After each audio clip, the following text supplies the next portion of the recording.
for the fresh, witty, fun-filled new breakfast talk show on Ben Television, Princess of Arize, a cutting-edge interactive show for people and businesses who want to arise and make a difference.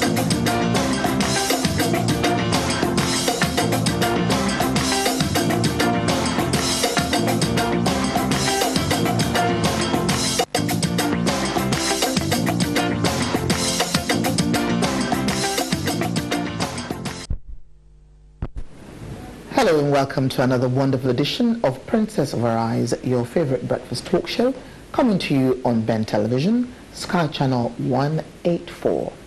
How has your week been? I hope you've had a wonderful, wonderful week, and welcome to the lovely month of October.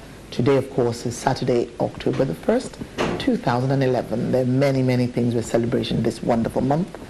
A big happy birthday to Nigeria again. As you know, Nigeria's independence is celebrated on the 1st of October. So to Mr. President, his dear wife, the entire people of the Nigerian population, on the ground there in Nigeria and in the diaspora, I say happy anniversary. And of course, to anybody who's born on 1st of October, happy birthday to you too. I remember a dear lovely young lady, Miss Ebitimi Alaibe, who celebrates her birthday also today. Also, we celebrate the beautiful month of October again in lovely terms when we talk about the Black History Month. In the UK, every year, October is that month that we celebrate Black history, Black heritage, anything that affects us Africans or Caribbeans, people of African and Caribbean descent that live in the UK, and we bring out a variety of things, be it arts, music, craft, healthcare, sciences, what have you. It's a month that we bring it out and we showcase it and put the spotlight on ourselves and our people, and there are lots of events, etc., to look out and look forward to. Today our theme is mental disabilities, an expert by experience. What is it to have a mental disability? A lot of us have a variety of meanings or understanding of it. Today, somebody who is an expert will let us know a bit more about it. And what is it to be experienced in something? What is it to be an expert in something? To be an expert, I always say, nobody can tell the story of a place or a people except the main actors. You must have sat where they sat, you must have felt what they feel, you must have touched what they touched, you must have known where they're coming from, what their hopes, their aspirations are, what are their passions, what are their pains, what do they love to celebrate, before you can call yourself an expert. So in other words, who feels it knows it. So today, don't forget our theme is mental disabilities, an expert by experience. I've got two wonderful guests with me. My first guest is going to be Mr. Toyin Millar. Mr. Millar is somebody who is recovering from mental disability, and he has a wide range of experiences, being both a patient and now also an expert in the sense that he has lived it. He knows how it is, he knows what he went through, and he knows what helped him to the road of recovery. Presently, he works with the Hertfordshire, I don't want to get this wrong, he works with the Hertfordshire, the National Health Foundation Trust of the Hertfordshire Council, and he'll tell us a bit more about his work and what he does. It's the, I've got it now, the Hertfordshire Partnership NHS Foundation Trust. And our other guest is Mrs. Toyin Millar, who herself is a counselor. She works with people with mental disabilities, and she also has the gift of listening. She's the one that set up Listening Ears, which is a trust she set up to enable people to learn how to listen, because once you are listened to, the person speaking has that opportunity of being understood, if not fully, at least to a very large extent, and therefore things are being done in the correct way. And with Mr. Toyin Millar, I'm sure at some point in his life he did meet some person or some people that actually listened to him. A big thank you to my dream team, to Uche, to Tony, and to Benjamin, and of course the entire staff and management of Ben TV, and for you to tuning in. Before we bring on our guests, I want you to sit back, relax for this lovely musical clip that Uche is going to play for us. Don't go away, see you shortly. crucifixion to the nations. For Jesus Christ of Nazareth, the most famous victim of crucifixion.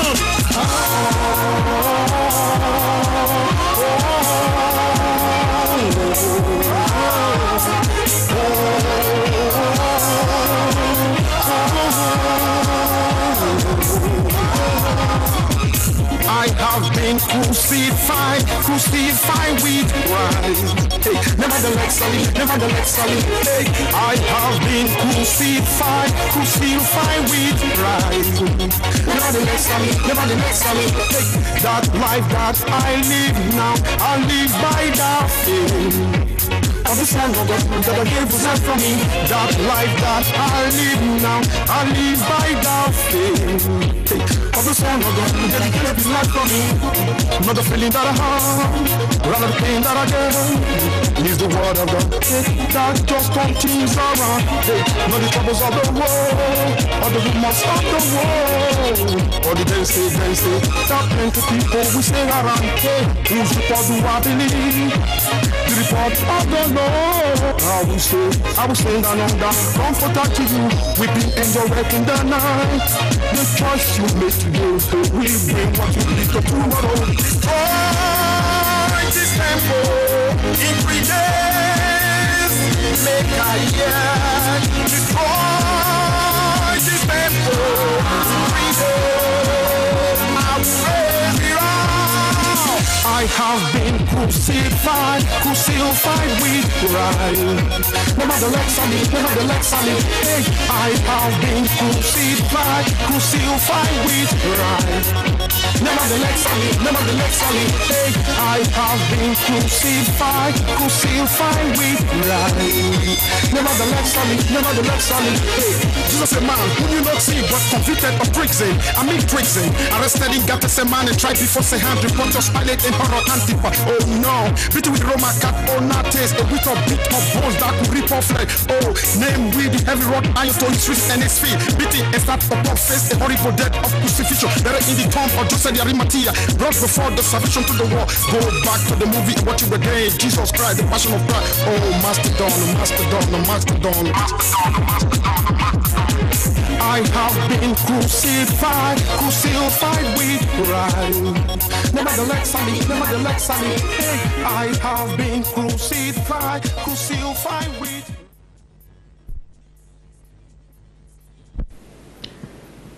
Now we're going to bring you our first guest. I'd like to first of all say thank you so much to the maker of my jewelry. As you see today, I'm wearing this lovely, beautiful piece, and it was put together, handcrafted by a lovely lady called Loretta Arize, and she is indeed a bespoke jeweler. So if you'd like to touch base with her, you can always go onto her website, www.byloreal.com, or contact me and I'll give you her details. Right now, we're going to switch the cameras to Mr. Toyin Millar. Thank you, Princess. Good afternoon. My name's Toyin Millar. I'm going to give you a history of my life with mental health services ranging right back to the early 80s. I am in recovery from symptoms labelled schizophrenia, substance misuse, or some other multiple diagnosis. I would not have been here if it wasn't due to changes in attitude and approaches in mental health services. My care coordinator had to work really hard in influencing my care team into cultural competence and culturally appropriate practice in understanding my needs as I expressed them. He also guided the carers lead to understand my family, my mother and my brother. You see, of course, in my family, everyone contributes to the way our life has evolved into a multiplicity of cultures. The change is also due to professionals who improved their attitude toward me, and they now understand the necessity of considering culture, ethnicity, race, social class, and all the other protected characteristics without fear. And this has made a great impact. However, this, as young-minded, positive-thinking people, I feel that as a recovering patient, I want to observe and address ongoing issues as future generations progress with concerning mental health and well-being. This is a concern for me, and this is why I'm more determined to continue my contributions towards this cause. There was one time in my life when I was labelled big, black and dangerous. The circle of fear is now broken. I know I'm still a visible minority, but now I am still big, still black, but now quite delectable. You see, in those days, no one actually looked after my sense of self-worth, my sadness, my anxiety problems, my depression, my attachment issues, nor my emotional needs. It felt as if they just followed their perception of me, and I felt as if I was deemed unworthy. Talking therapy was never mentioned. Professionals actually once asked my mother to inject my anti-psychotic medication herself. Another example of this is when a CPN actually believed that I was having delusions of grandeur just because I told him I had a job as an expert by experience trainer.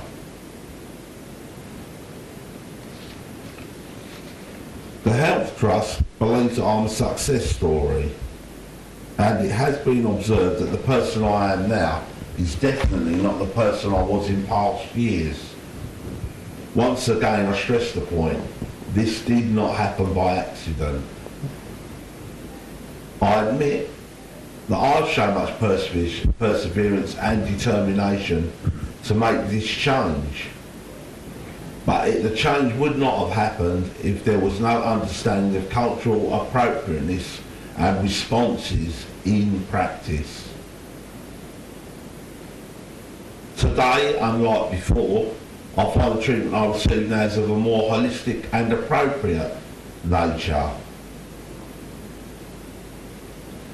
I've been able to study various courses, including such as the psychodynamic approach, the person-centred approach, and I'm now pursuing studies with the Open University, as well as being involved in the Trailblazer project. When this concept of recovery came into the vocabulary, it didn't mean a thing to the professionals, but it meant a lot to me. For years I felt that being black was like being totally ignored by service providers in society. And believe me you, this does not constitute being labelled psychotic or paranoid.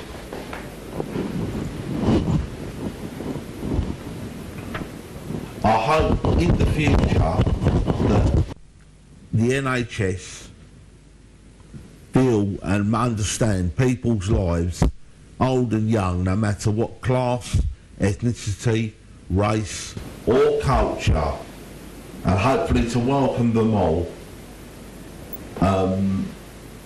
to give them a better view of life, because I can now honestly see that I suffered, that how I suffer is how other people suffer today, and because of that they had my sympathy, and they had my interests, and I hope that those interests expand onto much more authoritative levels to get through to the still suffering patients.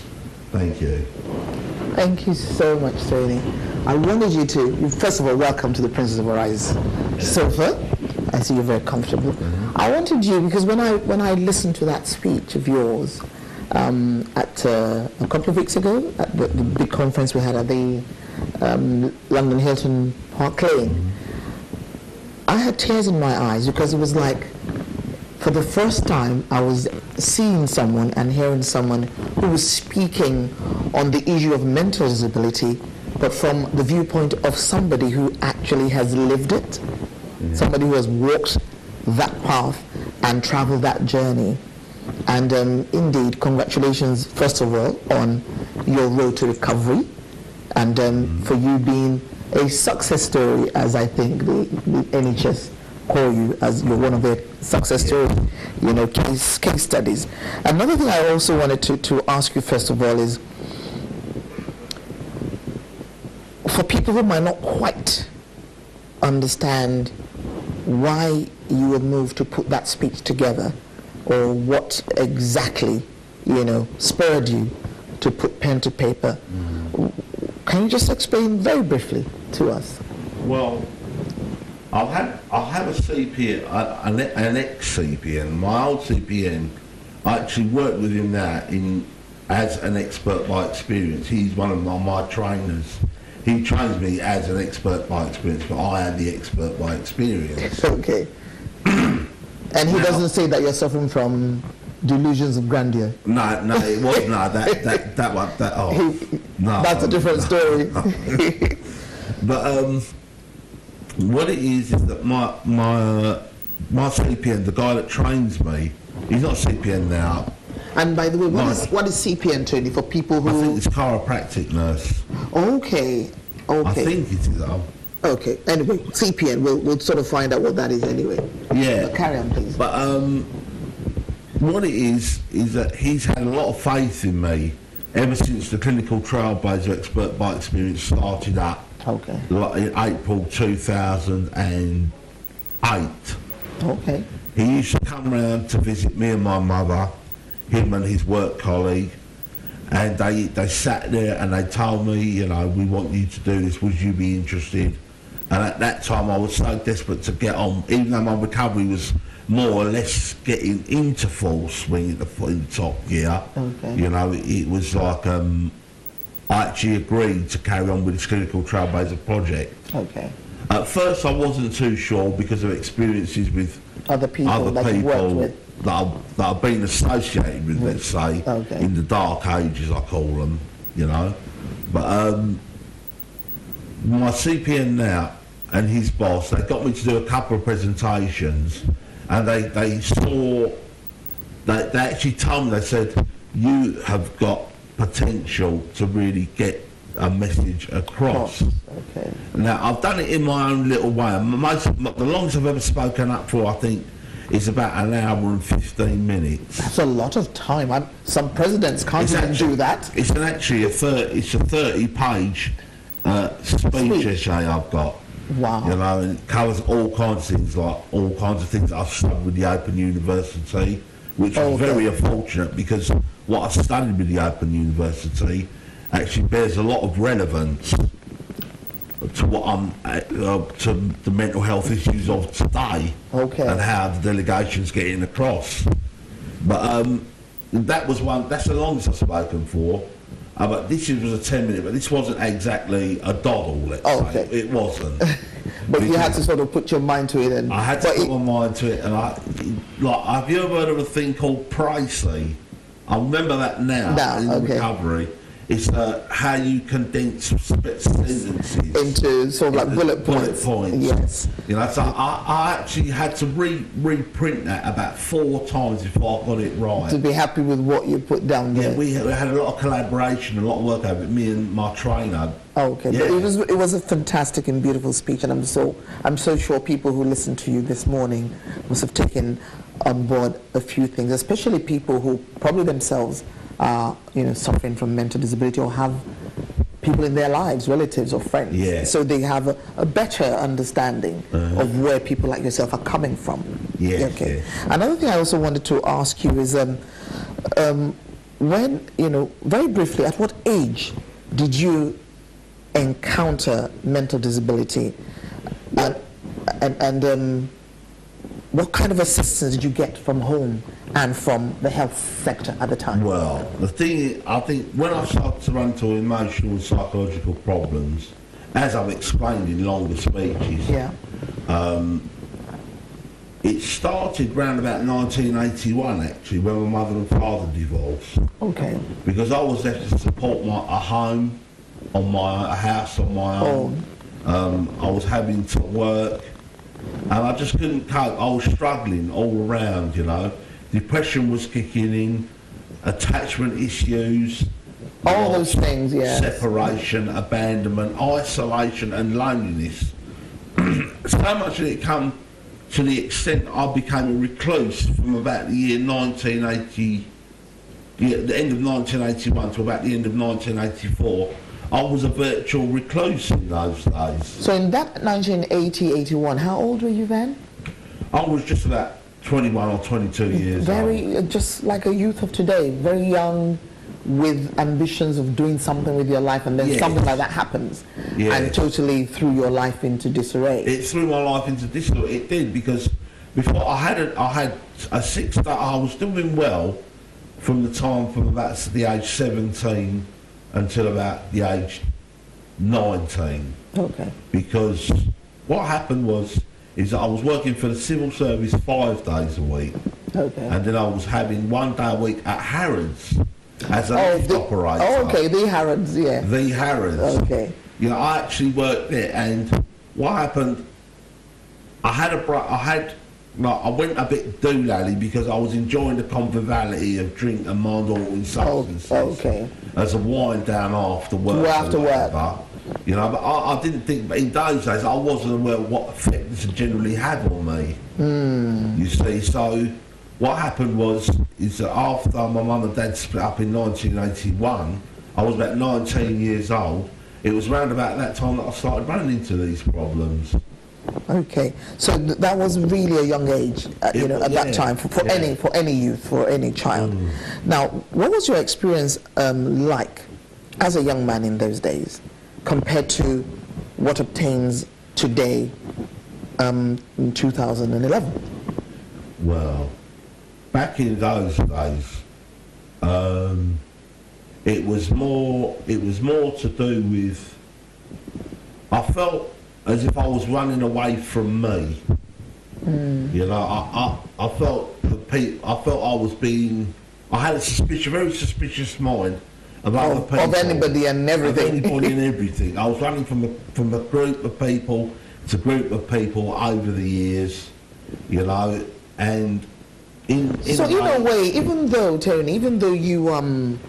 you felt that the split with your parents and the family thing, you felt detachment. Yes. But at the same time, you were also detaching yourself from people and from the groups of people that you knew. Yes. What I've realised in the year 2011, as you say, in recent years, is that the only person I've been running away from is me. Is you, yourself. I've just been running away from me. And I had to face this person there, As I said. So it's about reality check. Yeah, reality check. It is, it's like a reality check. But, as I said, being big, black and dangerous is one thing, but now I'm big, black and quite delectable. Which, I love the way that you actually said that. And delectable. Now, how did you, after many years of, obviously overcoming your mental disability, and what were the factors that enabled you and aided you to the road of recovery? The fact is, I think there was an incident that happened between me and my mother where the police were involved, and that was a turning point. And ever since then, I don't know, I started attending recovery classes, day centres and such. Okay. And then from there, for some strange reason, I just kept going back to these day centres and recovery classes, and I just started to get involved in reading literature, self-help books, and I just grew from there. But then, as time wore on, it came to my conscience, you know, that what does my family think of me? Plus, there was the birth of my little nephew Ezra when I was about 6 months off the bottle. Okay. You know, I'd already put the drugs down, but now it's 6 months off the bottle, and then my little nephew was born. And ever since then, he's been a shining light in my eye. And I think if you're going to do something right with your life, Tony, meaning me, Yeah. I think the only way you're going to do that, son, is to keep doing what you're doing, try and get better at what you're doing with your recovery, more involvement, and prove it to your nephew that you're worth it. Because For him to call you uncle. for him to call me uncle. Yeah. You know, because, I mean, you know, if Ezra grew up and he was 13 or 14 years old, and I was in the mess I was up until the year 2005, what would he be thinking? He probably wouldn't even really know you. Yes. You know, and not have a relationship with you either. Then there's my mother's feelings to consider, you know. My mother's been like a rock for me all through the years. But simply, what's happened is that my mother now, she's very pleased with the way I'm carrying on now. But now I'm beginning to consider, look at how much pain I put her through. In those years My past. father couldn't reach me, even though my mum and dad were split up. My father couldn't reach me, but then I was always close to my mother. So I'm forever apologising. I'm making it up to her. Do you want to say something? Look at that camera. Say something to Mum out there, because I'm sure she's watching this morning. Mum? Yeah. I don't know what to say to you, but I know you've been like a rock for me for all the years. And I'd just like to say, you know, that I hope I'm doing you proud. And, you know, as everyone says when they're on TV, hello, Mum. Hello, Mum. I know that Uche has pictures of you, how you looked like when you were that's you there. That's when you were very, very young. That person with the black jacket with the black jacket, with the bow tie. First with the bow tie, that's him there. Look, that's Mr. Delectable. Mr. Young Delectable. Mr. Young Delectable. But even that person, I remember him, he was running from group to group. This was me about 3 years into recovery. Oh, that's fantastic. Of course, see the amount of weight I put on. But you've lost all that weight now? I've lost all that weight, well, most of it. Most of it. Thank you so much for coming to share with us, Tony. I just want you to also sort of, because of people, again, who are probably, you know, living with mental disability and not knowing what to do, where to turn, speaking again on our theme, which is mental disability, an expert by experience. What are your thoughts that you'd want to share with people who might be suffering, young people as you were back then, and those who also care for them? Yeah. Well, now I have seen a lot of things, and no doubt you suffering people out there have as well. There's a lot of obstacles in our way, but I hope from today I'll give a message of hope. I mean, real hope that, you know, you're not going to get grabbed by the dark side of the force, you know, that there is light at the end of the tunnel. All it takes is a little commitment for you to tell yourself, I want to recover. That's all it takes. And if I can do it, then you can do it. Thank you. Thank you so much, Zoe. It's been a delight having you on the Prince of Arize show. My warm regards to Mum and the rest of the family, and your nephew. And nephew, yes. And hopefully you continue to recover. And who knows what other long speech you're going to write for us next time. I'll be back. You'll be back, definitely. Thank you so much. Okay, thank you. Thank you. We've been speaking to Mr. Tony Millar. Tony is, of course, somebody who has been recovering from mental disability, and he's been here this morning to share with us his experiences, his journey, what he's had to go through, and where he's at today. I mean, if he didn't share with us, you'd probably walk by him on the road or meet him somewhere, you would never have a clue that that has been his journey and his background. It's still Princes of Arize. We're going to have a little short break, and we're bringing on our next guest, Toyin Ogubanjo, who herself has worked with people with mental disability, and she's also a counselor and a health and lifestyle practitioner. Don't go away. See you shortly.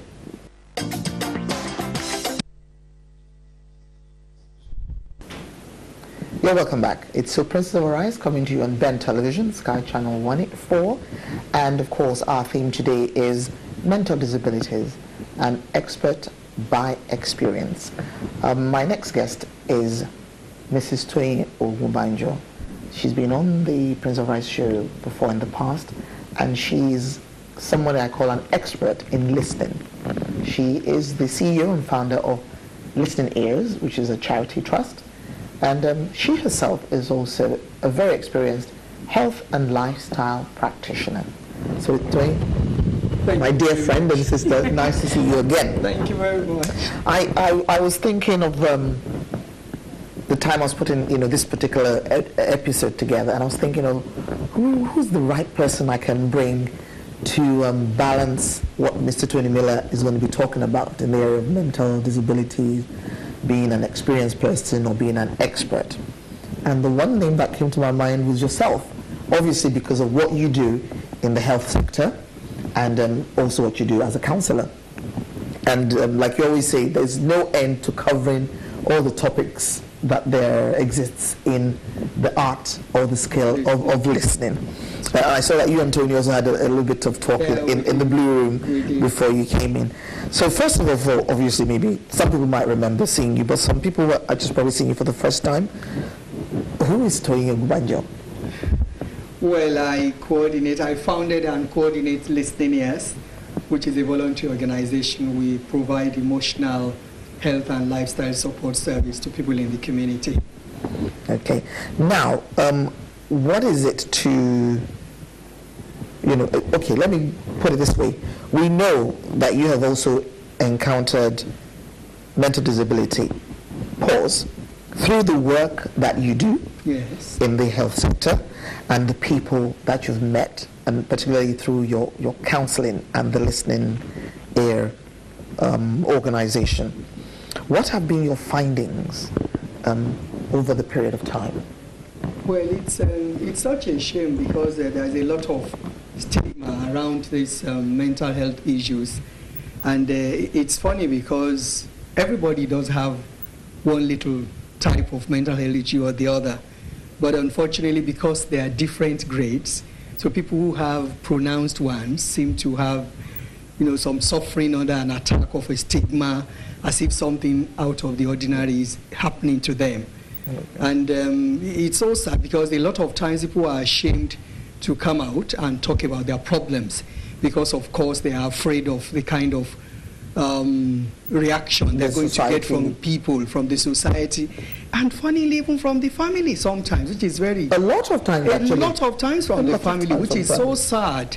You see, because it's bad enough that the society is not helping, but then when the family too can't put in support, then it's such a shame. It's such a shame. If someone that has had a similar disability to Tony, you've had a little chat with him, so you know a little bit about him. Yes. So someone that's had that kind of experience in the past, how do you go about handling or dealing with the situation? Okay. Well, generally, I'm not a mental health expert, although I've had some training around mental health first aid, and that is it, first aid. So basically, everybody knows what first aid means, so it's maybe the first point of call.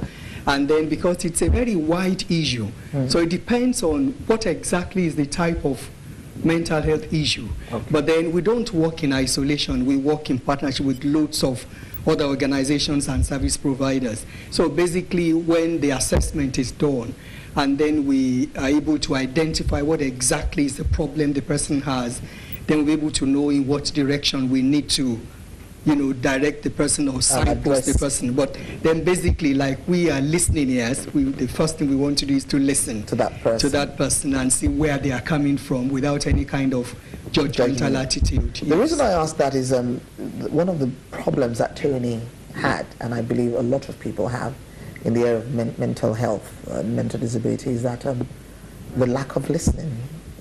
Even the so-called medical experts, the so-called experts in the field, lack the art or the skill of listening.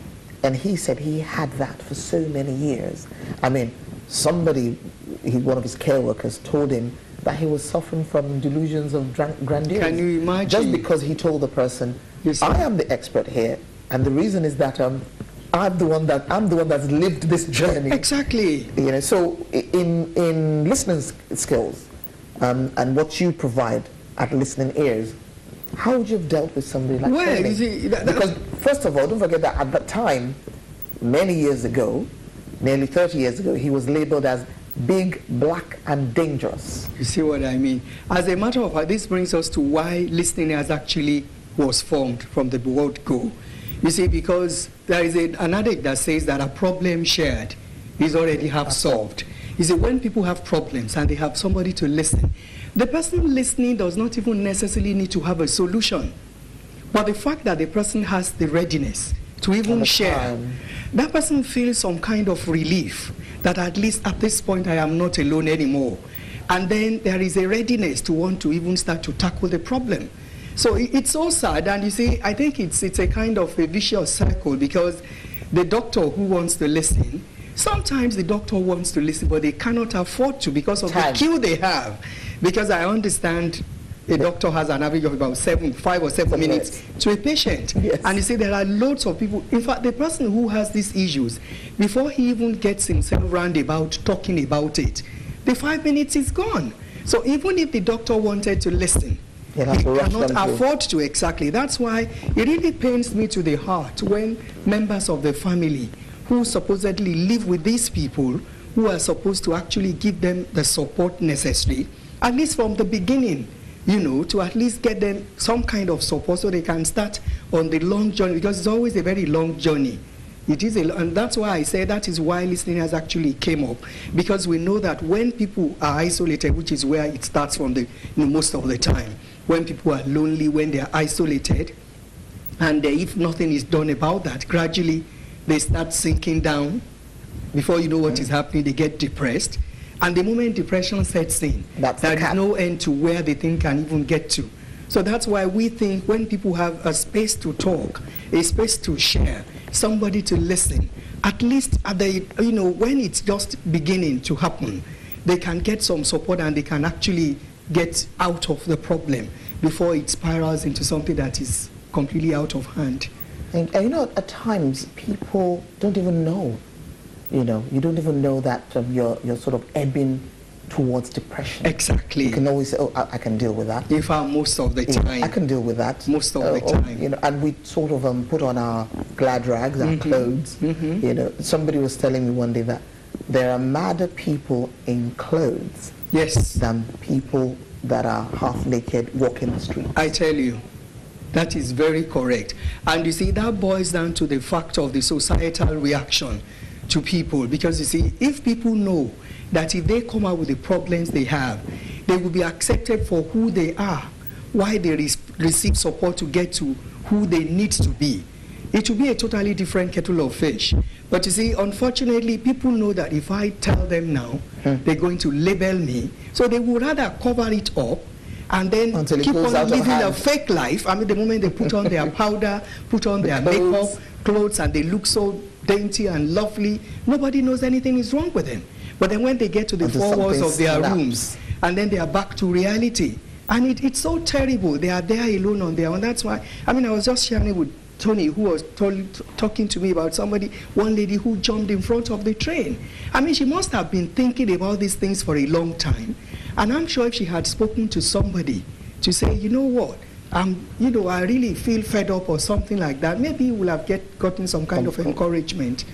But it's sad. And on that really sad note, because obviously it's Black History Month, we know that this sort of thing is also very prevalent in the African and Caribbean unfortunately community. So it's something we all need to address. But my question to you, Toyin, is this something that, because mental disability or mental health is to do with the health sector, so should it be the primary concern and responsibility of the NHS or the health sector, or is it to do with the family of the patient? Okay. Or should we say maybe it's also to do with the society at large? Well, I think starting with the person themselves. I think everybody has a role to play, actually. Big roles for everybody. the society have their role to play to look at stigmatizing people. I mean, we have to have a change of mindset about this issue. The family has a very big role to play. So family is very exactly. key. You remember the last time I was on air here? Yes. We spoke about listening with more than our ears. Yes. Now we're talking about body language of the members of the family. There are some people who cannot even be comfortable enough for people to know that they have a relation who has some problems with mental health, which is very sad. Is that just part of denial? It is a part of denial, which is very sad. That's why I said the family has a very large role to play. If the family can give the initial support, then, because you see, it's so difficult, at least from my experience, for the person who is actually suffering to actually come up and say I am suffering. I am mad. It's difficult. Exactly. In fact, to start to say, depression. Even to say things as little as, I really don't know what is wrong with me. It's difficult for a lot of people. To say. But if they have somebody in the family who is ready to say, you know what, I'm going to stand by you. We are with you and we will see you through this. And they go together, try to book appointment. You know what, with our people, a lot of times I tell people always think people see a counselor when they don't have it together anymore. And I tell them it's good for you to see a counselor so that you can have it together. Because if you wait until the time you don't have it together again, then it will have gotten, exactly, it will have gotten out of hand. So the society, the family will do its own bit by supporting that person. Okay. The health sector will only do so much. Exactly. If they diagnose the person, for instance, if it has to have some kind of medication, then fine. But for me, I always feel that a lot of times people need more of human support, human love, human acceptance, understanding, support, encouragement, you know, things that can actually make them to believe again in living and in themselves. Thank you, Toyin. Toyin was actually sharing with me off camera about the 5 things that he felt had helped him recover from being, you know, a mentally challenged person. Yeah. He said it's a holistic approach to it, that there's a spiritual angle, there's a social angle. He said there's also something called the support system from not only the family but the larger society. He said there's also self. Exactly. You know, and there was one other thing which I've forgotten about. There were 5 pillars. He called them the 5 pillars. And what is your take on that? Yeah, I think it's really so true. And the interesting thing is that all those pillars, they are all interlinked. Because, in fact, before he can actually get anything from self, he has to have a kind of a motivation, which will come from the members of the family. Because if the members of the family are supporting him, he will start to believe in it. Even if he doesn't believe in himself, he will start to know that there is somebody beside me who wants to actually support, and that will actually make him to start to believe in himself and then give what he needs to give from his own perspective to actually make it work. Because and then, of course, the society, as we said, we have to start to stop, you know, labeling people. Because, you see, it could happen to anyone at any time. That's the one thing that a lot of us don't quite take on board, that this, you know, having mental challenges or mental health challenges. It can happen to anybody. Depressions. Nobody says, tomorrow I am going to be mentally nobody challenged. does. Or next week I think I'm going to go into a depression. Exactly. These things, they creep on you. And at times it can actually be sudden. Maybe a death in the family, or loss of a job, or, you know, anything could really... Most of the time, because it is usually snaps when people don't prepare for what has happened. And then it has taken them unawares. And depending on how much they can cope with emergencies, then they start to... So that's what actually determines where do they go. Do they handle it? Do they break down? So it can really happen to anybody. And before you go, I'm going to ask you, obviously, your own take on our theme today, which is mental disability and expert by experience. You know, there must be something that you want to say to. Yeah, that's interesting, because when we were actually talking off camera and we were chatting, I was saying that when you talk about experience, there is actually no university where you can learn it. There is nothing like having been there. I mean, it's much easier when you want to give support to people if you are talking and giving advice from an angle you have been. But if it's just what you have read in the books or in the university, it's so difficult. Very it's like you're just being theoretical, and people will, if you have people who are really bold in that class, they can tell you, have you been there? And if you cannot give that answer, so there is actually nothing like having experienced something and then talking out of it to either enable other people or to empower them or to encourage them to know that at least if I could get out of it, then you can snap out of it. So that's my take on that. Thank you so much. What is happening with them listening ears these days? Interesting. Since the last time I was here, yes. Well, we've run quite a number of trainings on, we are very passionate about health and lifestyle. We've run some trainings around healthy eating, nutrition, weight management. In fact, as a matter of fact, as I speak to you, we are running some sessions in Zumba dancing because we are looking at ways people can actually manage their weight and at the same time have some fun, which is like a practical step when we have given them all the theory of how to actually eat well and live well. And then again, after I was here last, we've started the Young Girls program, which we call Rosebud. Okay. It's for girls 13 to 19. And the teenage years. Yes. And the vision is to support and nurture them in readiness for womanhood. Because we believe it takes a lot to actually answer the name woman. And we think they need a lot of support. Get them where they are at without any judgment. Accept them for who they are. Listening. Nobody listens to young people. A lot of listening. You remember when we were teenagers, who listened to us? Nobody. That's the thing. Maybe God, but apart from that, nobody listened to us. As a matter of that, that's what it was. You must be seen and not heard. I tell you, how many things did I also listen to when my daughter was a teenager? So I thought, you know what? If I have that opportunity now, I can actually support these girls, and we can get somebody to listen to them, give them an atmosphere where they can be real. They can actually be themselves, accepted for who they are, and then support and nurture them to get to where they need to be. So that's been going on, and it's been going on very well. And we just keep on, helping the people in the community. Then we have another drop-in center now for the elderly, where people can chill out, have a cup of tea, sandwich, and make friends. Mm-hmm. And on that note, I think I should like to say thank you so much again for coming. And well done indeed for all that you do. Thank you. In the community and with listening ears. Thank you. And the sky, as they say, is not the limit. And can I also on that note say we will appreciate more volunteers for listening ears. So anybody that wants to volunteer can go on our website www.listeningears.org. Yes. And then you'll be able to contact our lovely, delectable Toyin Ogunbanjo. Thank you. I want to say a big thank you to both my guests who have come on board today. Thank you to, of course, Mr. Toyin Millar, who is recovering very well from being a mentally challenged young person and a mature man. Now he's actually doing courses at Open University and he's giving talks and speeches around the country. Thank you again also to Toyin Ogunbanjo, who is always very happy to jump on board and give her own kudos and her own help and support to just making everybody in society live a better life. Before I say goodbye, I want to say we will be welcoming people to our next event, which is the BIFIN, British Female Inventors and Innovators Network. It's our conference, exhibition and award, which we're doing in collaboration with British Inventor Society on the 5th of October. If you want any more information, if you're an inventive, innovative and exceptionally creative woman, contact me on 07737 204 694 or go to our website www.gwin.com.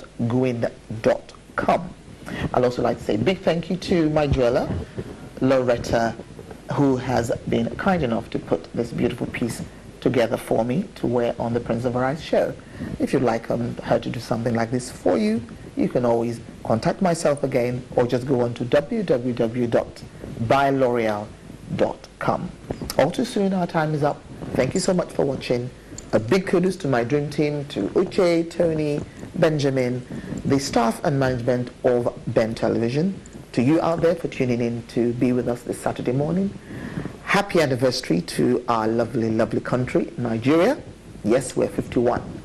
So congratulations to Mr. President and every Nigerian on the face of the planet, and to God Almighty, who makes all things beautiful in his own time. Take care of yourselves as we continue to arise as positive change agents. Till same time next week, God bless you. See you soon.